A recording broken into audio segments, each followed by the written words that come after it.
Ikakatluan nga Domingo sulod sa tuig. Ang pag-ampo sa Pariseyo maoy madaugong pag-indigay. Wala dungga ang iyang pag-ampo, tungod kay dili man kadto pag-ampo ang iyaha, kundili pagpasiatab man kadto sa iyang kaugalingon. Sukwahi ang gihimo sa kobrador sa buhis.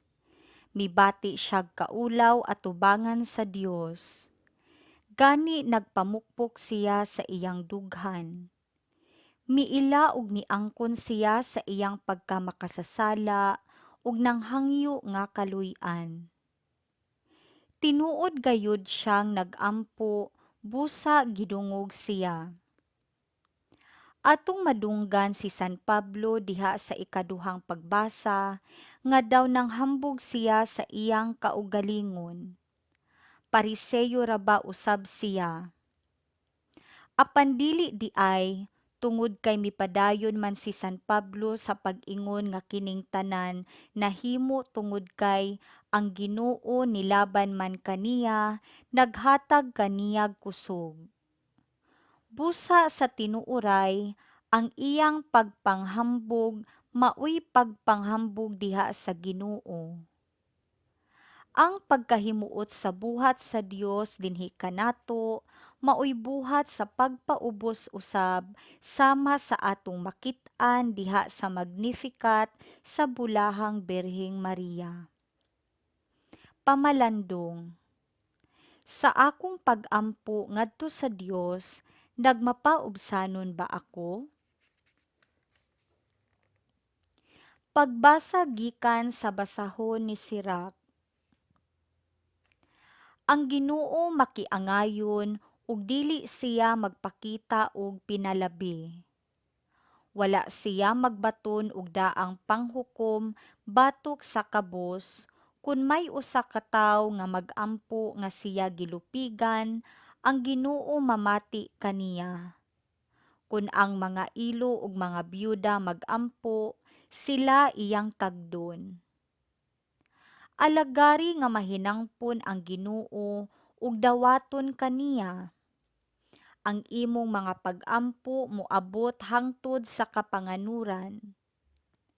Ang pag-ampo sa usa ka tawo nga mapaubsanon mosaylo sa mga panganod ug magpadayon pagsaka hangtod moabot sa Ginoo nga labing halangdon, diin magpabilin kini hangtod iyang tubagon pinaagi sa paghimo nga ang hustisya matuman ug nga ang sad-an silutan.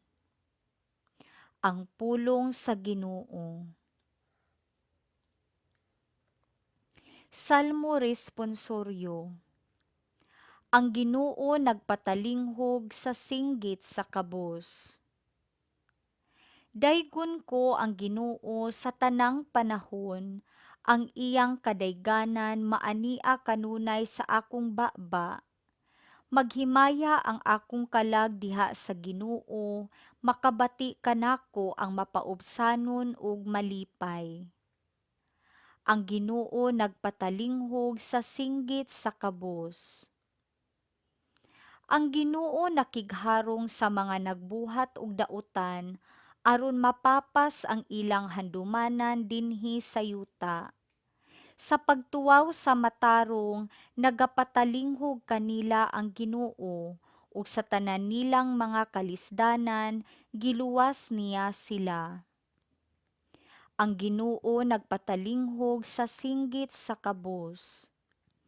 Ang Ginoo haduol sa mahinulsulon ug kasing-kasing, ug luwason niya ang mga naguol. Luwason sa Ginoo ang kinabuhi sa iyang mga sulugoon. Walay makasala kanila nga modangop kaniya. Ang Ginoo nagpatalinghog sa singgit sa kabos. Pagbasa gikan sa ikaduhang sulat ni San Pablo ngadto kang Timoteo. Bahin kanako, miabot na ang takna nga iula ang akong dugo. Panahon na nga mobiya ako niining kinabuhia. Gihimo ko kutob sa akong maabot ang pagpakiglumba ug natapos ko gayud kini. Giampingan ko ang akong pagtuo ug karon gitagana alang kanako ang ganti sa kadaugan, ang purong-purong sa pagkamataro nga niadto unyang adlawa iganti kanako sa Ginoo, ang mataro nga maghuhukom ug dili kanako lamang kundili sa tanan gayud nga nagpaabot sa iyang pagpadayag. Sa una kong pag-atubang sa hukmanan, wala gayoy mibulig kanako. Gitalikdan ako sa tanan. Hinaot unta nga dili sila pakasad-on sa Dios niini. Apan ang Ginoo miunong kanako ug mihatag kanako kusog aron ikasangyaw ko ang tibuok mensahe ngadto sa mga dili Hudiyo ug giluwas ako gikan sa baba sa leyon.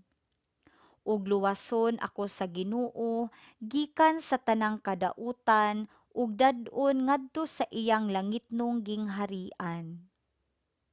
Kaniya ang himaya hangtod sa kahangturan. Amen. Ang pulong sa Ginoo. Pagbasa gikan sa Santos nga Ebanghelyo sumala ni San Lucas.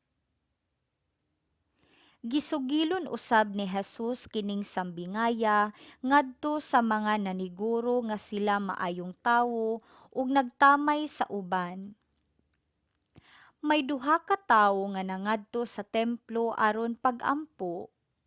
Ang usa Pariseo ug ang usa kobrador sa buhis. Ang Pariseo naglain pagtindog ug nagampo. Nagpasalamat ako kanimo o Dios nga ako dili hakog, dili limbungan ug dili himabayi sama sa uban.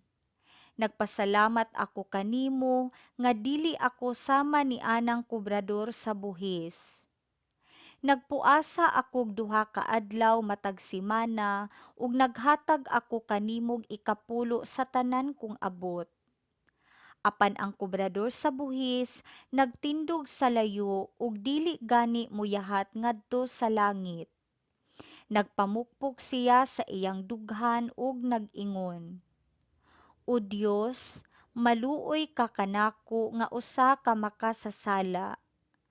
Unya miingon si Jesus, Sultihan ko kamo nga ang kobrador sa buhis ug dili ang Pariseo mao ang gikahimut-an sa Dios sa iyang pagpauli sa ila.